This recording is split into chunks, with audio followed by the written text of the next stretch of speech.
All right, what's new? Got one more pick for you here today. This is gonna be the first time I pick in this series. I've stayed away from this series the whole entire time it's been going on. But hey, why not? I'm going in it today. Let's see what we can do. We got the Phoenix Suns going to LA to take on the Lakers. And coming into the playoffs, this is one of the most exciting playoff series for me. I was looking at the series. I thought this is going to be a fantastic series. It still has been pretty good, but the injury to Chris Paul has really dampened the whole thing, and I think kind of taking a fire out of it. I think at this point it's kind of clear where it's going. Chris Paul is just simply not 100%, and that's kind of pretty much factoring into why I'm making the pick that I'm making. I'm going with the Lakers, man. The spread's minus 6.5. I don't mind taking that at all. LeBron and Anthony Davis are starting to get in the gear, and they're starting, to look kind of scary, starting to resemble the team that won the title last year. I think if Chris Paul is healthy, this series would be a hell of a lot more interesting. But this dude can't even shoot right now. You know what I'm saying? He's mainly just a passer. He's not really a threat scoring the ball.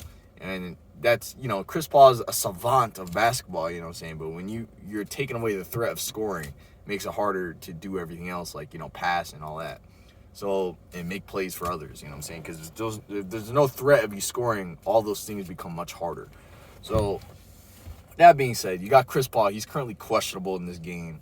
That tells me, his shoulder's not 100% yet, not even really, I don't even think 80% yet. You can tell by the way he was playing in the last game. And now that he still has a questionable, tag on him, and there's a possibility he may not play, I'm fully expecting him to play, but I'm not expecting him at all to be 100%. I could be wrong. This could be, a little bit of, trying to fool the Lakers or fool everyone, putting him as questionable, even though, he's getting back to full strength. I just don't think so. I just don't see how last game he's looking like that, and then now this game he's going to come out and suddenly be, nearly fully healthy. I don't see it happening. And without Chris Paul, the Suns, I don't think I have a chance in this series, to be honest. Cameron Payne has been playing well. Devin Booker is obviously Devin Booker. He can score a ton of points. But Chris Paul is, I believe, most of the reason why the Suns have gotten to this point where the number 2 seed in the West. You know what I'm saying? Chris Paul does so much for you on offense. He's 5 steps ahead of the game. He looks at the game like chess. And if the Suns don't have that guy, then I don't really see how they're beating the Lakers, honestly. I think with Chris Paul, this could have went 6 or 7 games.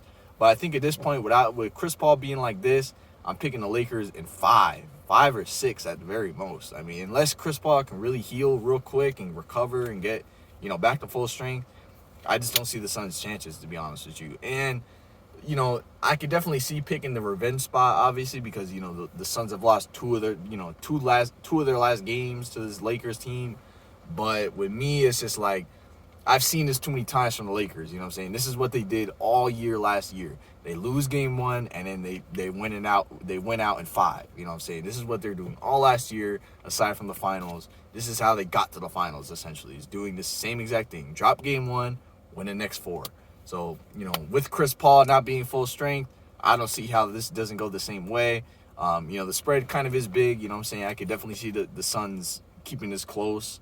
But I just think the Lakers are, clearly the better team right now with Chris Paul being out, or not being out, but not being full strength. So with that being said, got to go with the Lakers here. Spread at minus 6.5. I'm going to pick up a half of a point to make a minus 6. That's going to be my pick. Keeping it short today. See you guys tomorrow. Definitely looking forward to the Knicks game. You know what I'm saying? I'm about to watch that in an hour. Hopefully we get the result we want. And then, of course, I'm probably going to watch that Clippers versus Mavericks series. This series has just been very interesting. And, it's interesting to see if Luka is going to be, full strength himself. So, see what happens with that. But in this game, we got Lakers minus 6. We'll see what happens.